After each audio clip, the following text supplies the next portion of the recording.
Queridos hermanos, la paz sea con vosotros. Es una gran alegría para mí estar aquí y doy gracias al Señor, a San Francisco de Asís, Santa Clara y al Beato Carlo Acutis, que como sabéis, si Dios quiere, será proclamado santo el domingo 7 septiembre por el Papa León. También quiero dar las gracias a los organizadores de GEMJ por invitarme, por las traducciones, por toda la ayuda necesaria para preparar este momento. Empezaría con un hecho sobre el que creo que es útil reflexionar un poco.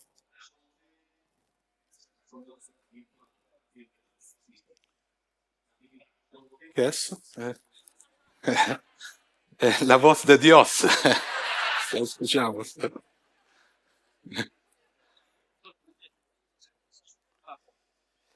Empezaría con un hecho sobre el que creo que es útil reflexionar un poco. Cuando ya difunto Papa Francisco decidió la canonización de Carlo Acutis, en varias ocasiones le gustó presentar a Carlo como un joven normal. Varias veces repitió esta o expresiones similares. En abril, si Dios quiere, canonizaré a un joven normal. Luego sabemos que la hermana muerte le impidió cumplir este deseo. De hecho, en muchos aspectos, la vida de Carlo se parece a la de muchos chicos. Siempre iba vestido con sudadera y vaqueros, era sonriente, vivaracho, tenía muchos amigos, amaba la naturaleza y los animales, le encantaba viajar y practicar diversos deportes como fútbol, tenis, atletismo, baloncesto y natación. También había aprendido a tocar el saxofón. Pero por encima de todo, destacaba su pasión por la informática. No solo como alguien que se limita a utilizar un ordenador, sino también como creador de contenidos originales con cierta genialidad. Para dar una idea de esta inclinación, basta decir que a los 6 años, Carlo se paseaba por casa con una bata blanca, similar a la de los médicos, y una etiqueta que ponía científico informático. A los 9 años compraba los libros de texto de informática que se utilizaban al Politécnico de Milán, es decir, a nivel universitario. La gente de Asís también lo recuerda como un chico muy amable, sencillo, sonriente, pero sin nada llamativo ni fuera de lo común. Don Giuseppe, mi predecesor come párroco de Santa María Maggiore de Asís, lo describía como un buen joven milanés que iba a la misa, pero nada más. Cabe preguntarse entonces cómo es posible que atraiga a gente de todos los continentes y países del mundo. ¿Qué tiene de especial? ¿Por qué nosotros también estamos hablando de él ahora? Es ya algo normal encontrarse a diario en el santuario de Asís a un grupo de Mongolia o de China, de Nueva Zelanda que va a celebrar la misa, mientras otra gente de Burundi, del Perú, se prepara para escuchar una catequesis. Para articular una possibile respuesta, tras una breve inmersión en la palabra de Dios, hablaré del corazón luminoso de Carlo y de sus 3 pilares. Si escuchamos la palabra del Señor, tenemos una indicación en el libro de los Proverbios. El autor del libro admite que incluso el camino del águila por el cielo, el camino de la serpiente sobre la roca, el camino del barco en alta mar, le resultan completamente incomprensibles.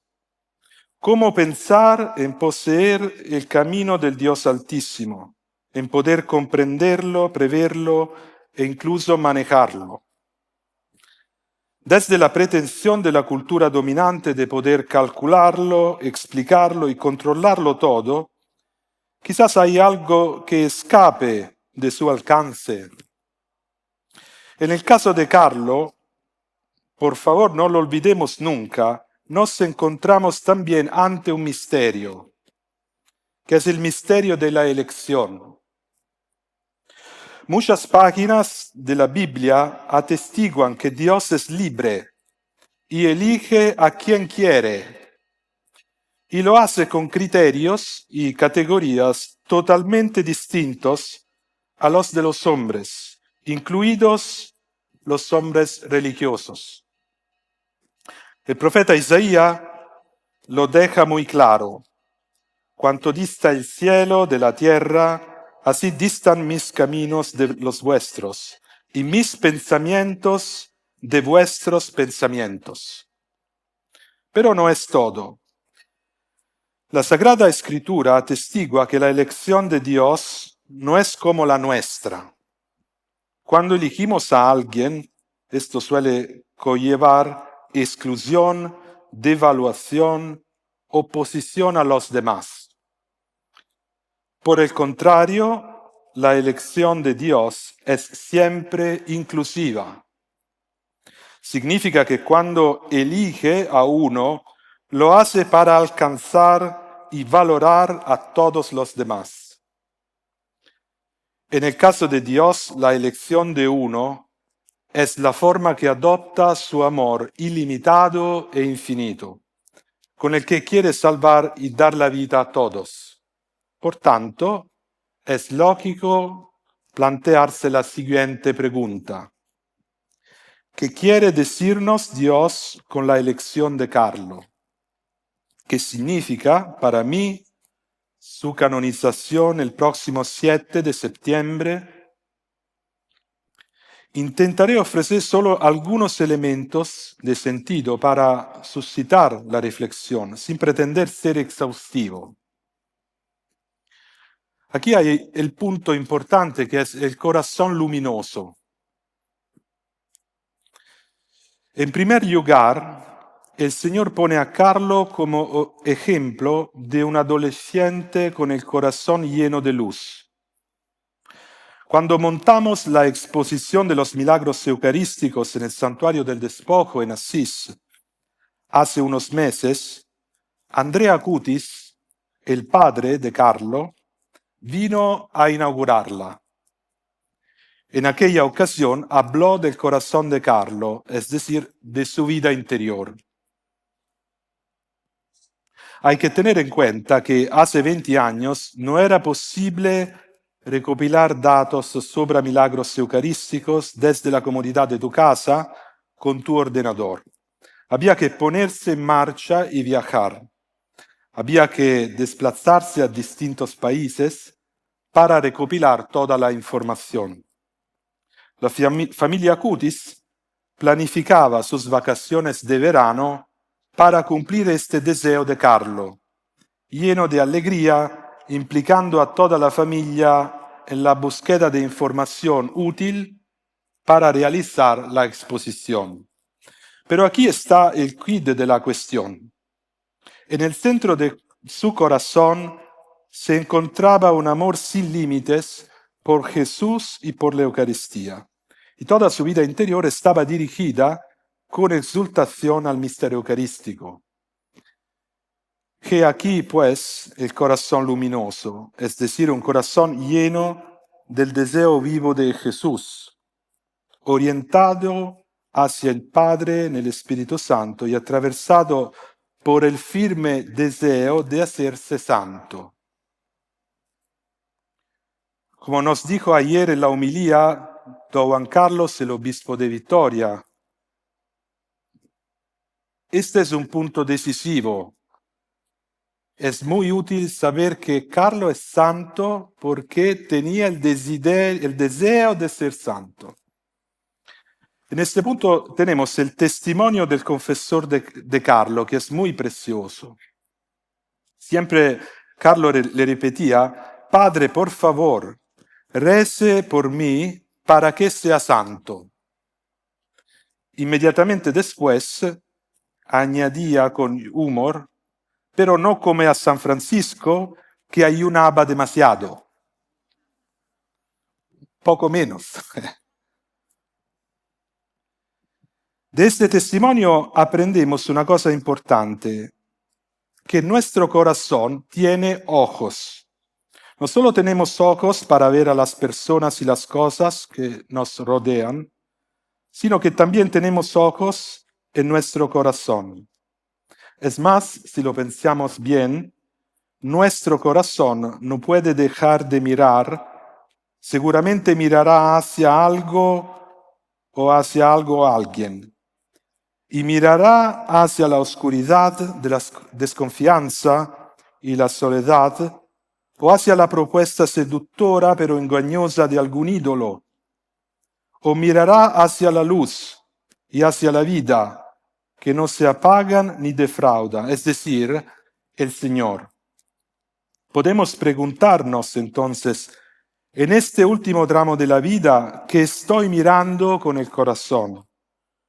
¿Cuál es el anhelo profundo que lo recorre? ¿Es cizaña, maleza y basura?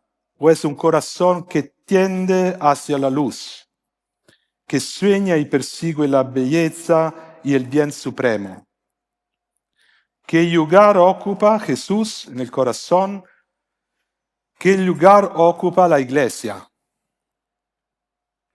Recordemos una frase muy famosa de Carlo, aunque ayer hemos oído: la tristeza es dirigir la mirada hacia uno mismo, la felicidad es dirigir la mirada hacia Dios. Así pues, todo es cuestión de la mirada. Y aquí está la clave: aprender a reconocer y distinguir el mundo del yo, con sus proyectos, sus consignas, sus malos maestros y sus estrategias. Distinguir del mundo de Dios, que también tiene proyectos, palabras, maestros y estrategias, pero completamente diferentes. Tener los ojos del corazón fijos en el yo es nuestra derrota, tanto si estamos demasiado centrados en pensar en uno de nuestros defectos, en uno de nuestros pecados, en una de nuestras heridas dadas o sufridas, como si estamos demasiado centrados en nuestras cualidades y méritos. En cualquier caso, el mundo del día captura totalmente nuestro corazón. El gran paso, la gran conversión, diría Carlo, es comenzar a prestar atención no tanto a mí mismo, a mis problemas, sino a lo que hace el Señor, a su acción, a sus obras. El corazón luminoso es aquel que permanece en diálogo, que busca discernir los signos de la acción de Dios en la historia. Un corazón que permanece abierto de manera estable hacia el cielo y hacia los hermanos. ¿Y cómo conseguía Carlo mantener su mirada en Dios sin dejarle engañar por el mundo del yo con sus falsos ídolos? Para entenderlo, es útil considerar la vida de oración de Carlo.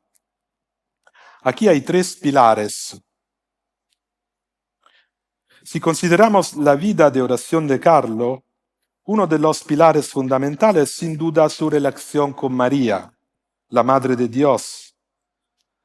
Para él era crucial el Santo Rosario, en el que se sumergía diariamente de forma intermitente. En los ritmos de la vida actual es difícil encontrar cada día media hora consecutiva para la oración. Carlo rezaba su rosario repartiéndolo, por así decirlo, a lo largo de todo el día. Un misterio de camino a la escuela, otro de camino a casa desde la escuela, otro por la tarde, de modo que podía contemplar los 5 misterios cada día dentro de una vida muy dinámica y ajetreada. Si nos paramos a pensar un poco, quizá nosotros también tengamos distintos momentos del día que podríamos aprovechar para rezar, aunque solo fueran 10 minutos, mientras vamos en moto al colegio o a la pista de deporte. Como sabéis, el otro pilar ineludible es la Eucaristía. La Eucaristía, decías, lo sabéis, mi autopista hacia el cielo. El camino más rápido y seguro para encontrar al Señor Jesús. Este gran amor en Carlo se tradujo inmediatamente en una práctica exigente. Desde su primera comunión hasta que su enfermedad se lo impidió, Carlo asistió siempre a la Santa Misa todos los días. Tengamos en cuenta que la liturgia es por excelencia el lugar donde el verdadero protagonista no es el hijo del hombre, sino Dios. Desde este punto de vista no me extraña mucho que en una época de hipertrofia del ego como la nuestra, la liturgia luche por mantener los números que tenía antaño. Para participar en la Santa Misa de un modo que no resulte demasiado inadecuado, hay que haberse dicho de verdad en el corazón, no yo, sino Dios. Hay que optar por despojarse de todo egoísmo. En otras palabras, se trata de repetir el mantra exactamente al revés del que recita la cultura en la que estamos inmersos. Siguiendo a Carlo, no se trata tanto de insistir en el deber, llamando a los cristianos a la obligación de participar diariamente, que sería de por sí de inmenso valor, sino más bien en el hecho de que esa participación asidua e intensa en la celebración eucarística hizo que Carlo pudiera dar el paso decisivo hacia la santidad. Es decir, que desde la Eucaristía aprendió a vivir eucarísticamente, es decir, a la manera de Cristo. Con un viejo adagio podríamos decir lex orandi, lex vivendi. Algunos padres de la Iglesia decían que la vida del cristiano es liturgia tras liturgia. La cuestión no es banal, no basta con ir a misa. Incluso un mono, si va acompañado, puede asistir a la Santa Misa. Hay que proponerse desde lo más profundo del corazón, pedir y desear dar este paso para que lo que se vive en la celebración eucarística descienda a la propia vida concreta. Cuando esto sucede, se va formando una vida eucarística propia de quien interpreta los años que ha de pasar en la tierra como un don de sí mismo a los demás. En esta perspectiva, el discernimiento decisivo de la vida no es otra cosa que encontrar la forma precisa de la propia donación. Esa forma que es nuestra forma y que caracteriza de modo único e irrepetible nuestro ser persona. Que Carlo vivió de forma eucarística lo prueban muchos indicios. Su amistad con los pobres y con la Iglesia, así como la forma en que murió. En un momento dado, cuando percibió que su final estaba cerca, también intuyó, si al menos lo interpreto en este misterio insondable, que ese paso doloroso y terrible era necesario para algo que probablemente no podría comprender. Sin embargo, en la no comprensión, Carlo manifiesta una autoconciencia y una libertad impresionantes. y en plena conciencia se deja despojar de la vida. Aquí vemos que ya había dado el paso decisivo, interpretar toda su existencia en la clave de don, como un ofrecimiento por el Papa, por la Iglesia y por la humanidad. En este sentido, no es casualidad que Carlo está enterrado en el santuario del despojo. Como enseñó San Francisco, la vida eucarística implica la firme decisión de despojarse de la cultura del ego, que absorbe todas las energías del hombre, dejándolo vacío y sin fuerza vital. Y aquí el tercer pilar, íntimamente unido a los otros dos, que nunca puede faltar en la vida de un santo, que es el amor a la Iglesia. En esto os exhorto, queridos amigos, para que llaméis cada vez más a la puerta y busquéis la voz del Señor que habla en su Iglesia. Pidiendo el don del Espíritu, podremos conocer el pensamiento del Padre y descubrir la belleza a la que estamos llamados cada uno de nosotros, en nuestra originalidad y unicidad, como quería Carlo, originales y no fotocopias. Como conclusión, creo que debo recordar a todos que Carlo no surgió de la nada. Su sepultura en Asís no es una casualidad. Significa que tuvo referencias y maestros precisos. Y de todos ellos, creo no equivocarme al nombrar a San Francisco, sin que fuera fraile ni perteneciera a ningún grupo juvenil franciscano. Mi deseo para cada uno de vosotros es que elijáis referencias y maestros seguros para poder llegar a ser cada vez más personas eucarísticas, que como María, a la escuela del Espíritu Santo, se decidan a dar su vida por la Iglesia y por la humanidad. Una última palabra de ánimo. Como ya sabéis, a Carlo le encontraba mucho bromear. A veces exageraba y en la escuela a veces le llamaban la atención e incluso le ponían un parte. En uno está escrito: Acutis bromea con sus compañeros. En otro hay: Acutis bromea demasiado y no ha hecho los deberes. En otro, Acutis se esconde en el armario y sale asustando a los que pasan.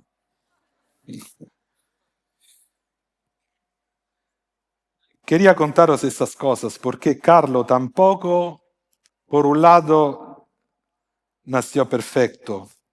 Tuvo also que pasar por un proceso de crecimiento y superación de dificultades. Algunas veces bromeaba demasiado. Y al mismo tiempo, enseñarnos que la vida eucarística es una vida llena de humor, de alegría y de felicidad. Les deseo.